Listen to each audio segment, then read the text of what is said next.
everybody, welcome to Relish. I'm Allie. I am a nutritionist and a yoga teacher, and I'm here to talk to you about nutrition topics every week. This week is all about milk. So much to talk about milk.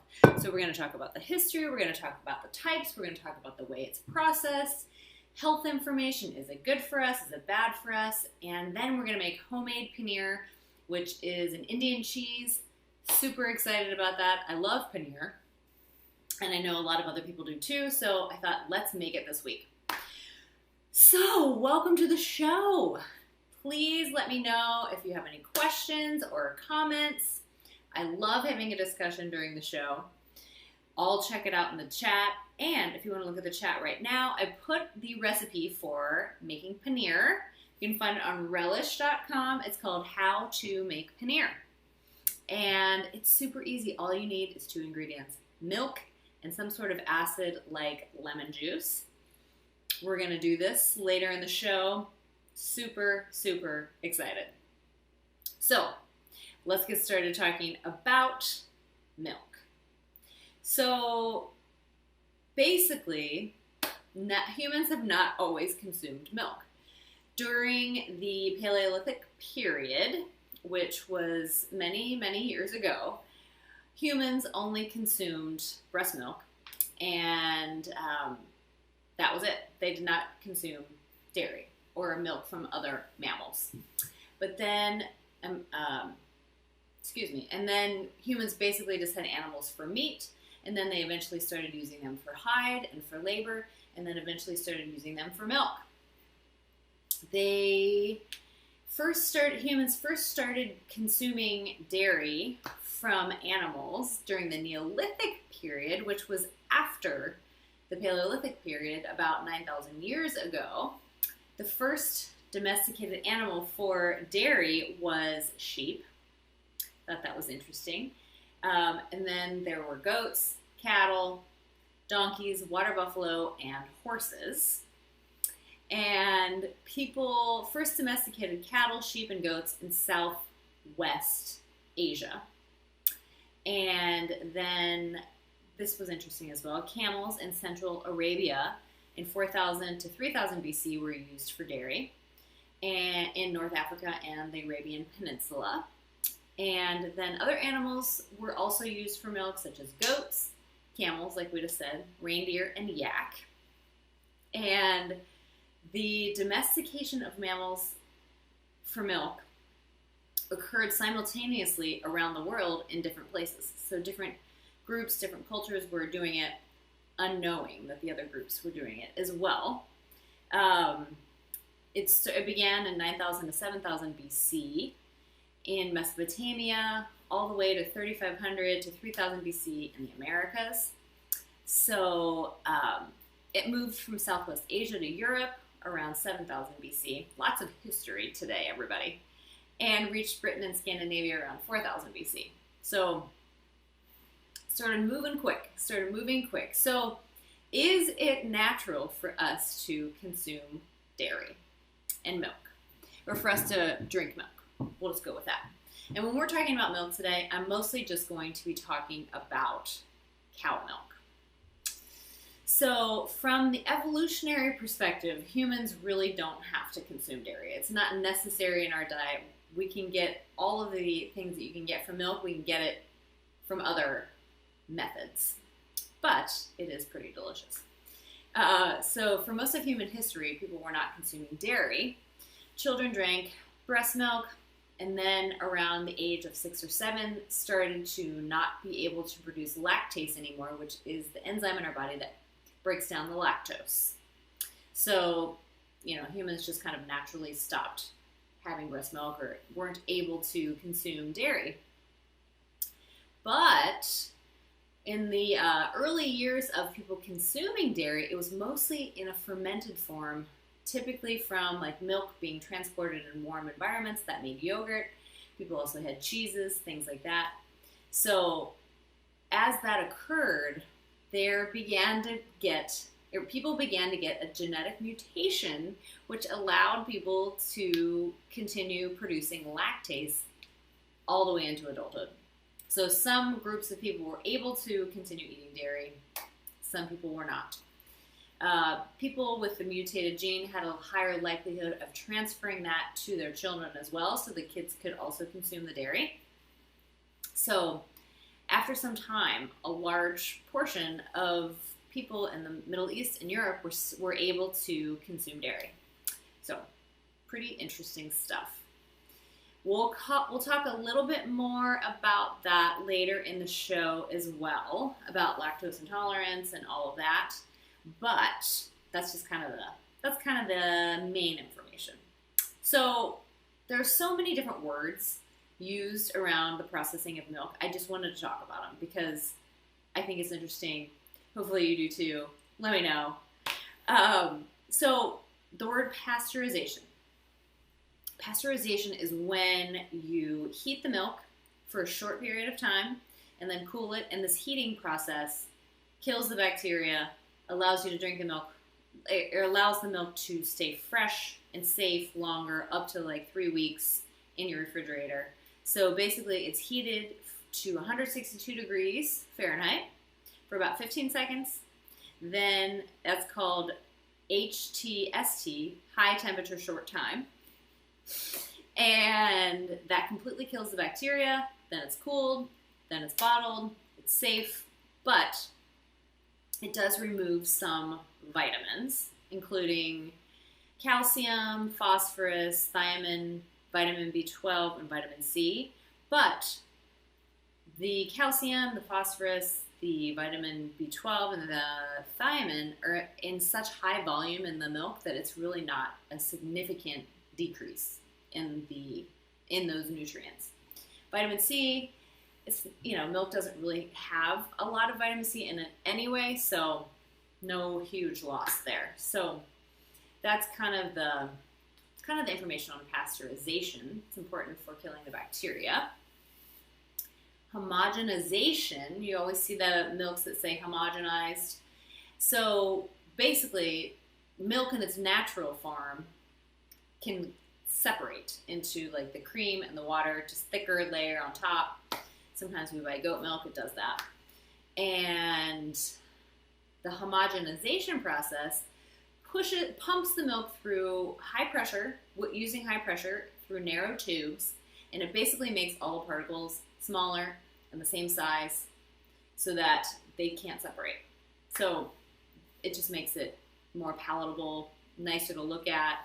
And apparently they say it makes it taste blander, but it has a creamier feel to it. So that's the information on homogenation. Then there's the UHT, the ultra heat treatment. And I'm glad that I did some research on this because I was always kind of curious. So you know those little containers, kind of like the containers that you buy almond milk in or soy milk. Well, you can also buy cow's milk in that form. Sometimes we have bought, they have little containers of it for kids or for whoever. We have bought it before for traveling because it's nice, you don't have to refrigerate it. So what they do with that is they take the milk, they homogenize it, then they heat it to 280 degrees for 1 to 3 seconds. So it's hotter than pasteurization. And then they immediately cool it down and put it in these safe containers like you see at the grocery store. And that allows the milk to stay good for up to 6 months, not refrigerated, and as long as it's sealed and kept in a safe way. That does decrease the vitamins a little bit as well, but not a crazy amount. Still some nutrients in there that stay. So that is the UHT, the ultra heat treatment. I thought that was super interesting. And then additives. So sometimes if the cows are not exposed to the sunlight or UV rays, they are not getting their vitamin D. Therefore, the milk is not getting the vitamin D. So sometimes that's why they add vitamin D to certain milks. Also, vitamin A is added to the reduced fat and skim milk because when they take the fat out of the milk, they also are removing the vitamin A. So they're going back in, excuse me, they go back in and add the vitamin A. So sometimes the reduced fat and skim milk has more vitamin A than the whole milk because they've added it back in. And they think, why not add a little bit more? So speaking of that, let's talk about all the different kinds of milk. There are so many different kinds. Whole milk is the first kind.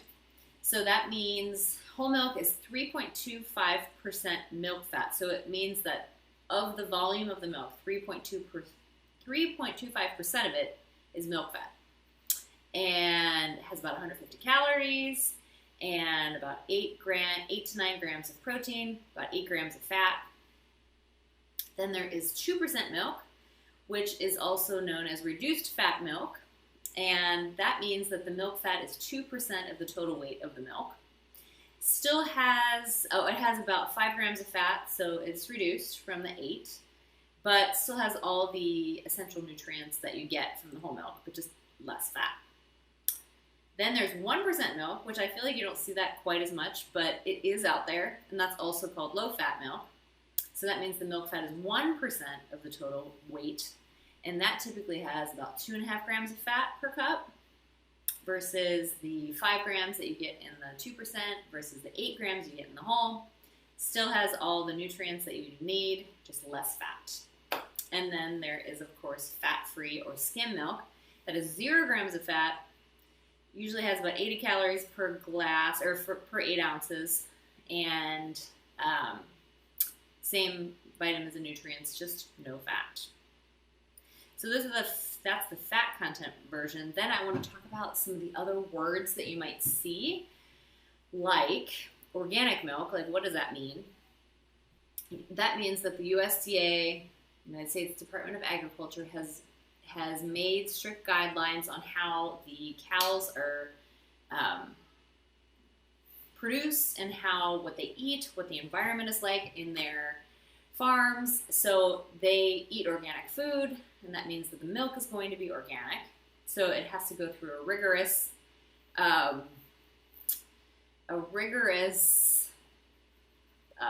farming practices in order to call it organic. And the milk itself will be organic.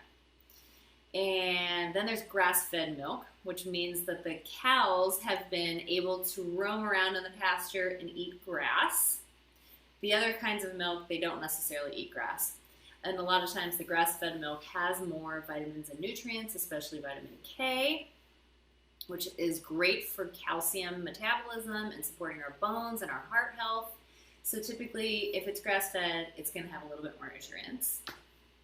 Then there's lactose-free milk, which is regular cow's milk, but the lactose has been broken down. So lactose is made up of 2 sugars called, where did I have that? Glucose and galactose. But it's already broken down for us. So if you have lactase in your body, that's the enzyme that breaks the lactose down, then that's fine. It's in your body. But if you have limited resources of that lactase in your body, having this lactose-free milk is great because it's already been broken down, so it's a lot easier to digest. It still contains all the nutrients and everything, but they've just been able to break down that lactose to make it easier to consume. Then there's raw milk, which means it hasn't been processed at all, it hasn't been pasteurized, nothing has been done to it. So that can be kind of controversial. Some people say, it's a lot of states, it's not even legal to consume that or buy it or sell it or whatever. Some places you can. Some people think it's better because it hasn't been processed, it's going to have more nutrients, nothing's been lost because it hasn't been heated and all of that. But some people say it might have bacteria in it. So it's up to the consumer if they want to have the raw milk. It is kind of hard to find those sometimes. And then there's non-fat dry milk, which is a powdered version that you can usually find in like the baking aisle. And excuse me. And it is great for baking, or you can add water and use it for drinking or cereal or whatever. Then there's evaporated milk. You find that in the can, and that means that it has been heated and about 60% of the water has been evaporated out of it, so it's pretty condensed. And it's creamy, and because of that processing, it has kind of a caramelized flavor and color. And you can buy that in skim, low-fat, or whole milk versions. And then there is the condensed milk, also known as sweetened condensed milk, which is delicious. It's the same as evaporated milk, where it's 60% of the liquid has been evaporated out, so it's more concentrated. But then they've added sugar to it. About 40 to 45% of it is sugar. So it's nice and thick, rich, caramel color. You can use it for baking. You can use it in your coffee. You can use it any way you like. So it can be really delicious, but that's also used for baking. So that's it. Those are all the kinds of different milk. So many different kinds. So many different kinds. So let's talk about the health information. Then we're going to start making this paneer. I'm super excited about that. So health benefits. Milk does have a handful of good benefits. Like it's a good source of protein. 1 cup has 8 grams, roughly. And the protein in it, there are 2 different kinds of protein. There's casein and there's whey. Casein is insoluble. Whey is soluble. Casein makes up about 80% of the milk proteins. And the casein helps increase the absorption of calcium and phosphorus. And then whey makes up about 20% of the milk proteins. Whey is rich in the branched chain amino acids, which are essential amino acids, meaning that our bodies cannot make them, so we need to get them from outside sources. So it's a good source of that. And that's been known to help build muscle, decrease muscle fatigue, and alleviate muscle soreness. They've also found that whey may help decrease blood pressure. Some studies have found that. And it may help with muscle growth. That's why you see whey protein powders a lot. Okay, so that's kind of the whole thing about protein. Good source of protein. It's a good source of vitamins and minerals. Milk is considered a complete food, which is awesome. That means that it has every nutrient that we need. And it's a good source of vitamin B12, calcium, vitamin B2, which is riboflavin, and phosphorus. It's also, milk is good for our bones and helping to prevent osteoporosis. Osteoporosis, we know, is when our bone density decreases and may make our bones brittle, fracture more easily as we get older. So pumping up our bones is important. One of the functions of the cow's milk is to promote bone growth and development for the young calf, which it therefore does transfer to humans as well. So it is good for our bones. And milk may help our blood pressure. That is kind of up for debate, but some studies say that dairy products have been linked to reduced risk of high blood pressure due to the combination of calcium, potassium, and magnesium. So that's pretty interesting.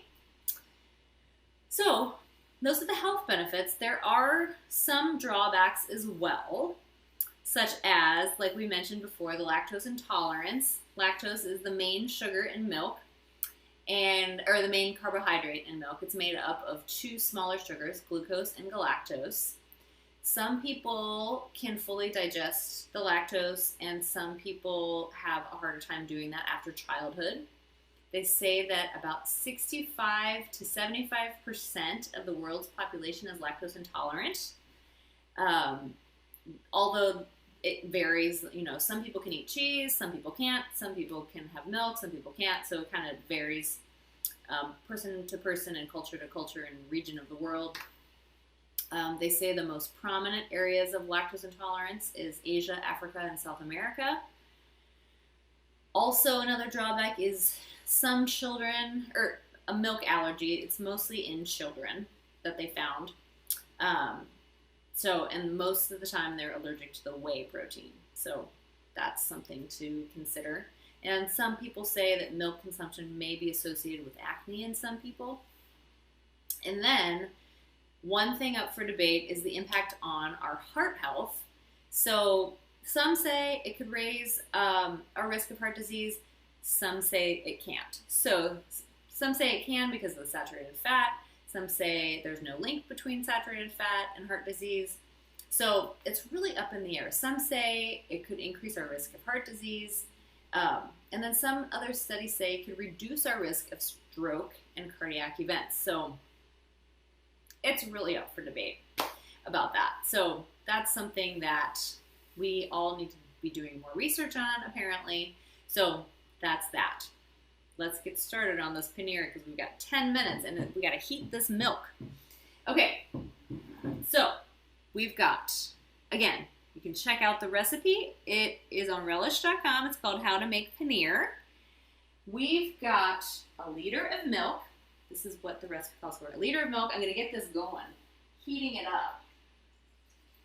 All right. So I'm going to pour it into a pot on the stove. It says to heat it to medium-low.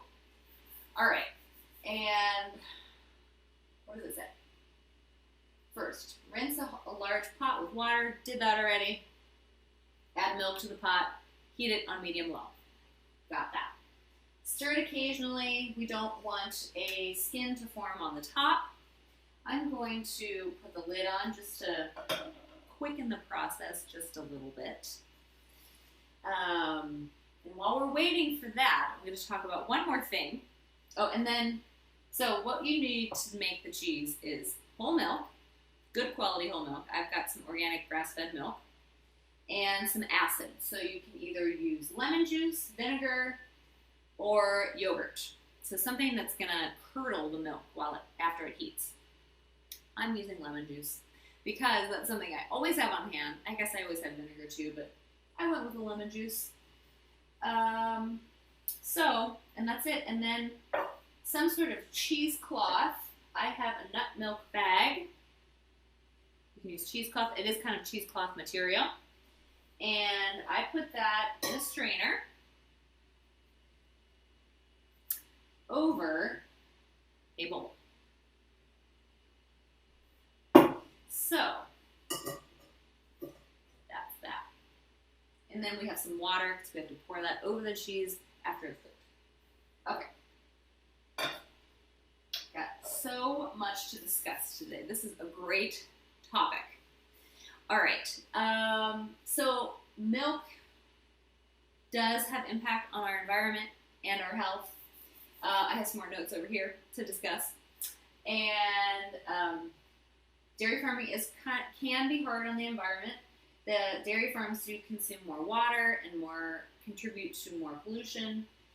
And because a lot of cows are given antibiotics, it could make humans more antibiotic resistant. So if you're interested in that, look for the organic, the grass-fed. Those aren't going to have the antibiotics. So they have found that kids that do consume milk do tend to grow taller. But they say that that's a lot of times because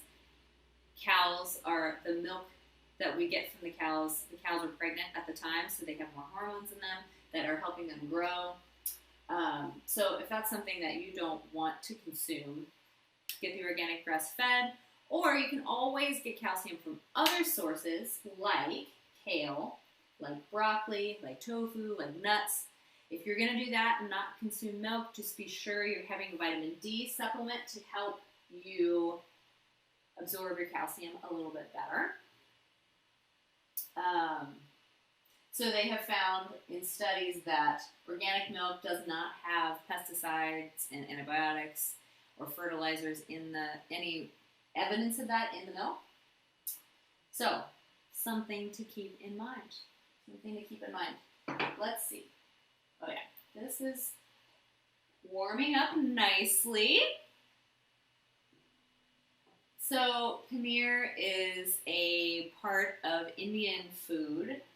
A lot of Indian dishes are vegetarian, and so they have paneer cheese in them, or lots of veggies, but I just love paneer.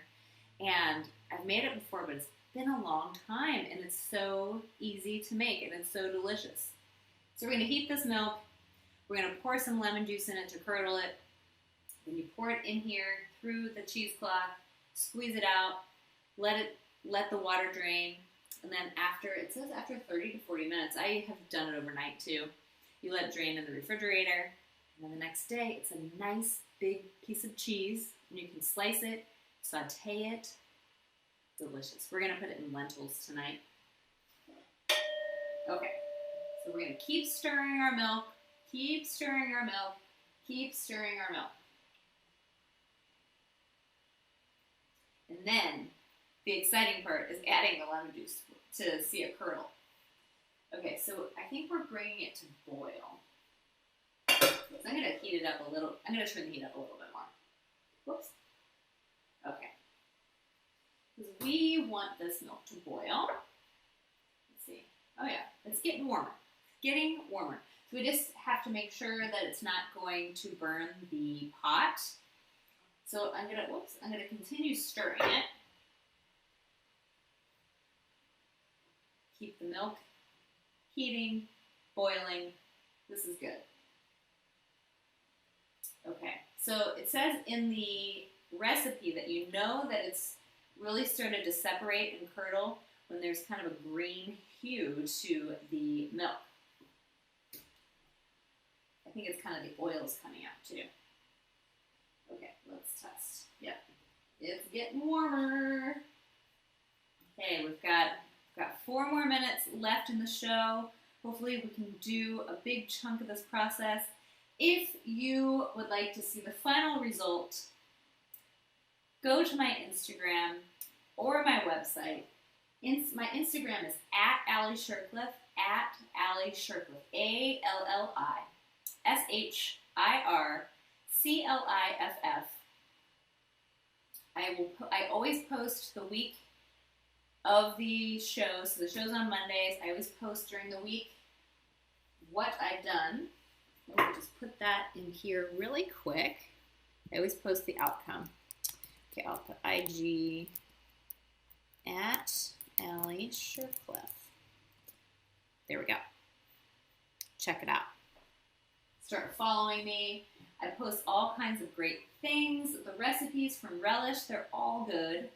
And my recipe smoothie book. I just wrote a book. If you haven't gotten my book yet, go to my website, which is also listed on my Instagram. It's allieshircliffewellness.com. And you can buy my book there. It's very, very exciting. Okay, so this milk is, I can tell, it's just about to boil. There's some smoke coming off the top. So you're supposed to stir it so it doesn't burn the pan, and you're supposed to stir it so that it does not form a skin on the top too. So it's kind of, everything's active going on in this pot. Okay, so let's see, I'm reading the instructions now. When the milk starts boiling, add the lemon juice or vinegar and begin to stir. Okay. Almost there. Almost there. Let's put this here. Oh, actually, I do want to keep stirring it because I don't want anything to burn. Okay. All right. But this is a very exciting process. Okay, so yeah, so milk. It's kind of a controversial topic. People that follow the paleo diet don't consume dairy because humans did not consume dairy in the Paleolithic period, but some people, genes mutated to allow them to consume dairy, so some people do, some people don't. It's incorporated in a lot of different cuisines. Some cuisines not so much, so it's out there. It is out there. Okay, we've got some boiling bubbles, so I'm going to add the lemon juice just so we can do this together. And we want this milk to boil. And then we want it to curdle. So we're adding 2 to 4 teaspoons of lemon juice. Okay, I'll do 3 just to do the middle. Just to be in the middle. 2 and 3. All right, this is exciting. It's going to start curdling. Okay, well, oh yeah. Okay, I want to show you. You can kind of start to see it. Hopefully you can see it a little bit. The chunks forming on the top, curdling. Okay, well, thank you all so much for joining the show. I'm going to post the final outcome of this cheese. I will post it this week on Instagram, so follow me, check it out. Thank you for joining the show today. I will see you next time. Next week we'll have another topic. So thank you again, and have a great day.